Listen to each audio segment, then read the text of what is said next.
আওয়ামী লীগের রাজনৈতিক কার্যক্রমের উপরে যে নিষেধাজ্ঞা দিয়ে রাখা হয়েছে সেটি আদৌ উইথড্র করা হবে কিনা তা নিয়ে একটি অনিশ্চয়তা রয়েছে। তার মধ্য দিয়ে আমাদের স্বরাষ্ট্রমন্ত্রী দুদিন আগে মন্তব্য করলেন যে আওয়ামী লীগের দাফন সম্পন্ন হয়েছে দিল্লিতে, আওয়ামী লীগ আর ফিরবে না। সেই জায়গা থেকে আপনার মন্তব্য, আপনি কি মনে করেন এই অবস্থা থেকে? অসংখ্য ধন্যবাদ আপনাকে, দর্শক শ্রোতাদেরকে। আপনি চমৎকার একটা প্রশ্ন করেছেন। আসলে আমি নিজেও গতদিনের বক্তৃতাটা শুনে আমি নিজে একটা আশ্চর্য হয়ে গেছি।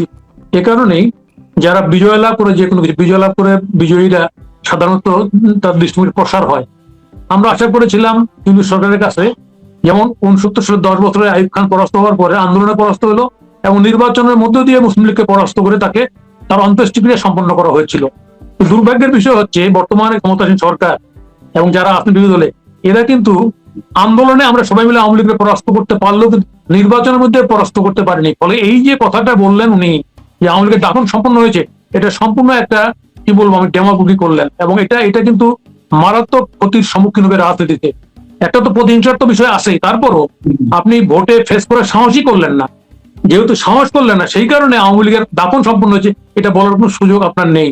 যদি ভোট ফেস করে আওয়ামী লীগকে পরাস্ত করতে পারতেন মুসলিম লীগের মতো, তাহলে বলতে পারেন যে আওয়ামী লীগের দাপন সম্পন্ন হয়েছে।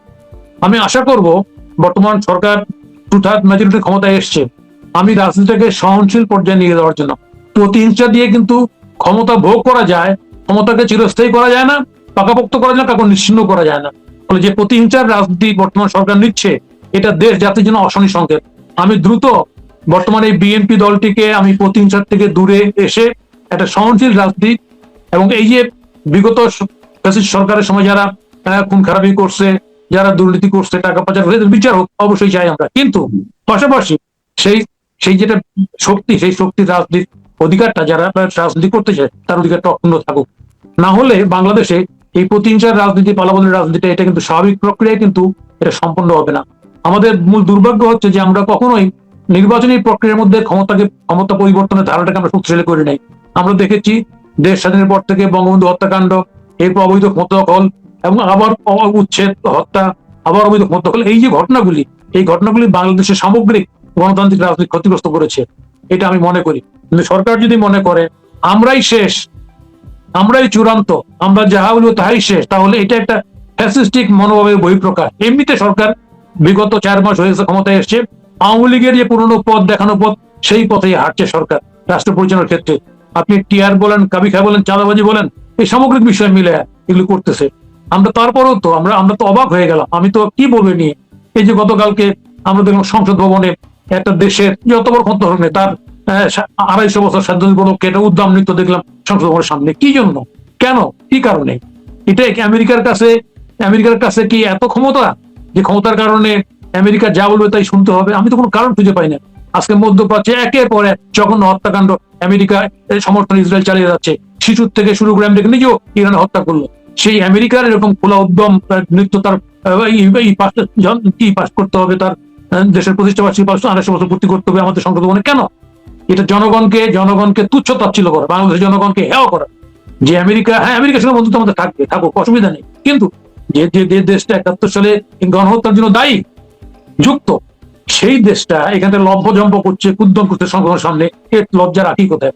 আজকে আমি সেই কারণে আমি সরকারকে আবারও বলবো, সরকার এখনো মনে হচ্ছে আমার কাছে সরকার কেউ যে বলে না সেন্সে, সরকার নাই।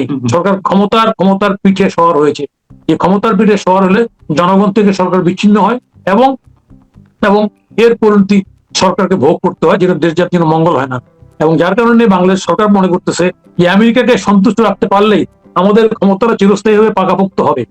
আমি আজকে বাংলাদেশ সরকারকে দেখা দিতে চাই, মধ্যপ্রাচ্যে সৌদি আরব, কাতার, কুয়েত, বাহরাইন সবাই মনে করছিল যে আমেরিকাকে সন্তুষ্ট রাখতে পারলেই তাদের কেল্লা ফতে, কিন্তু দেখা গেছে যে না, ওখানটাও কিন্তু শক্তি, অ্যান্টি আমেরিকান শক্তি এত প্রবল ডেভেলপ করছে, যার কারণে তাদের সেই আশায় গুড়িবালি হয়ে গেছে।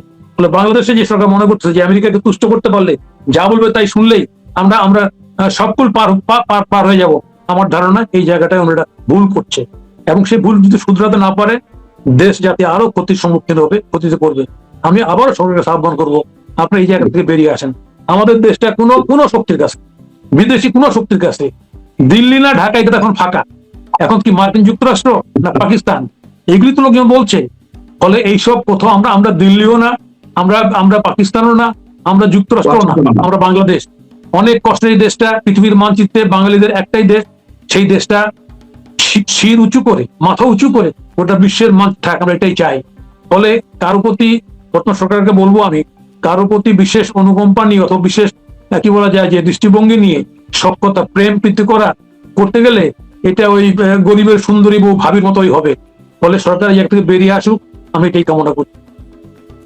আপনি আওয়ামী লীগের রাজনীতি ফিরে আসার বিষয় বলছেন যে সরকার ভুল পথে আছে, সাথে ওই বক্তব্য যেটি আমাদের স্বরাষ্ট্রমন্ত্রীর বক্তব্য উদ্ধৃত করলাম, সেখানে তিনি আরেকটা কথা বলেছেন যে সংগঠন হিসেবে বা রাজনৈতিক প্রতিষ্ঠান হিসেবে আওয়ামী লীগের বিচারের ব্যবস্থাও করা হচ্ছে, অতি দ্রুত এই বিচার কাজ শুরু হবে। আমি আপনার আমি আমি যে কথাটা বলতে চাচ্ছি, দেখেন 69 সালে সরকার কথাটা ভুল বলছে, হোম মিনিস্টার ভুল মানে এক রীতিমতো অধ্যত্ত।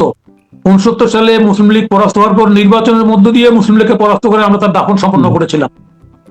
এখানটায় আওয়ামী লীগের ভয়ে ভীত হয়ে আন্দোলনে পরাস্ত করলো, যেহেতু আন্দোলনে অনেক কথা আছে এখানটায় স্বরাষ্ট্র উপদেষ্টা যিনি ছিলেন প্রথমে, ওই যে ব্রিগেডিয়ার সাগর সাহেব কিছু কথা বলছিলেন সেই সময়, যার কারণে ওনাকে সরিয়ে দেওয়া হয়েছিল। ফলে আন্দোলন নিয়ে কিছু কথা আছে, ষড়যন্ত্রের কিছু কথা আছে, আমরা সেগুলি বলে আন্দোলনকে খাটো করতে চাই না। তো সেই জায়গায় দাঁড়িয়ে আপনি তো আন্দোলনে যেমন পরাস্ত করছেন, নির্বাচনে পরাস্ত করার সাহস দেখাতে পারলেন না। এই যে সাহসটা দেখাতে পারলেন না, এই জায়গাটাই আওয়ামী লীগের রাজনীতি করার তার ভিত্তি যুক্তি সে খুঁজে পাচ্ছে। যদি সাহস দেখাতে পারতেন, নির্বাচনের মধ্যে তাকে পরাস্ত করতে পারতেন, তাহলে বলতে পারতেন তার দাপন সম্পন্ন হয়েছে। যেহেতু পারেন নাই, ফলে এই কথাটা হচ্ছে আপনার অতি অতি অতি অতি কথন, এটার কোনো মূল্য নেই বাস্তবিক অর্থেই। কিন্তু আমার আরেকটি সাপ্লিমেন্টারি কোশ্চেন আছে এই বিষয়ে, সেটা হচ্ছে যুদ্ধাপরাধীদের যে সংগঠন, সেটির বিচার না করে আপনারা যুদ্ধ করেছেন যে দলের নেতৃত্ব, অনেক দলের সমন্বয়ে যুদ্ধ মুক্তিযুদ্ধ সংগঠিত হয়েছে, কিন্তু নেতৃত্ব আওয়ামী লীগ ছিল, সেই আওয়ামী লীগের বিচার হবে হোক, তারা যদি সন্ত্রাসী সংগঠন হয়ে থাকে বিচার হবে। কিন্তু এটি কি অন্য কোনো কিছু মিন করে যে যুদ্ধাপরাধীদের সংগঠনকে?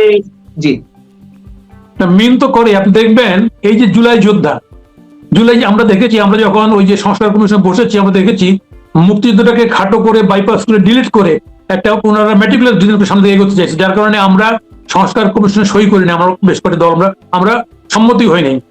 এই যে আন্দোলনের কর্মী বীর, তাই না, আমরা তো এই বাংলাদেশ তো আন্দোলন সংগ্রামের দেশ, এটা 52 সাল থেকে শুরু হয়েছে, 69 হয়েছে, 71 হয়েছে, তাই না, যেহেতু সশস্ত্র মুক্তিযুদ্ধ হয়েছে তার কারণে তাদেরকে মুক্তিযুদ্ধ বলা হয়।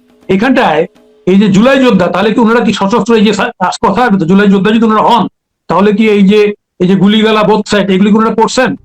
আচ্ছা, যদি করে থাকেন তাহলে তো এটা তো অন্যায় করছেন। গণ আন্দোলনের বিষয়টাই অস্ত্রের বিরুদ্ধে নিরস্ত্র সংগ্রাম, এটাই পৃথিবীতে হয়ে আসছে। আজকে মুক্তিযুদ্ধকে খাটো করার জন্য ওনারা মুক্তিযুদ্ধের পাশাপাশি জুলাই যোদ্ধা নিজেদের ঘোষণা করছেন, এক। দ্বিতীয় কথা, ইউনূস সাহেব এগুলোকে প্রশ্রয় দিয়েছেন, এবং দেখেন ভাতার ক্ষেত্রে 20,000 টাকা ভাতা, 20,000 টাকা ভাতা করছে, মূলত মুক্তিযুদ্ধটাকে কাউন্টার করার জন্য। এখানটায় পাকিস্তানি ভাবধারাটাকে নতুন করে, নতুন স্লোগানে, নতুন মোড়কে এখানটায় প্লেস করার জন্য তারা এই কাজটা করছে। অথচ এই আন্দোলনে আপনি জানেন যে শুধুমাত্র ওই জামাত শিবিরই ছিল না, জামাত শিবির তো ছিল ঘাপটি মারে আওয়ামী লীগের সঙ্গে গুপ্ত হিসাবে, জামাত ছিল প্রকাশ্যে, তাও বিএনপি ছত্রছায়ায়। ফলে আজকে এই ফোর্সটা এখানটায় মূলত আন্দোলনের যে চরিত্রটা, সেই চরিত্রটাকে বদলায় দিয়ে ওনারা একটা মনে করছে এটা একটা মুক্তিযুদ্ধ বিরোধী আন্দোলন সংগ্রাম, এবং এই কারণে ওরা এই জুলাই যোদ্ধা বলছে, ভাতার ক্ষেত্রে মুক্তিযুদ্ধ মন্ত্রণালয় ব্যবহার করতেছে, সামগ্রিক বিষয়ে এই কাজগুলি করতেছে। এবং বিএনপির পক্ষ থেকে যদিও বলা হয়, বলতেছে ওনারা ইলেকশন আগে ব্যবহার করছে, আমরা মুক্তিযুদ্ধের দল, মাঝে মধ্যে পার্লামেন্ট বিতর্ক করে, কিন্তু মুক্তিযুদ্ধের মূল এসেন্স বিএনপি ধারণ করে কিনা এই বিষয়ে $1 বিলিয়ন প্রশ্ন আছে। কারণ আজকে আমরা দেখতে পাচ্ছি চোখের সামনে কতগুলো জিনিস তারা যেগুলি করলো ইউনূস সাহেব, সেগুলি বিএনপি তার রাজনৈতিক কি বলা যায়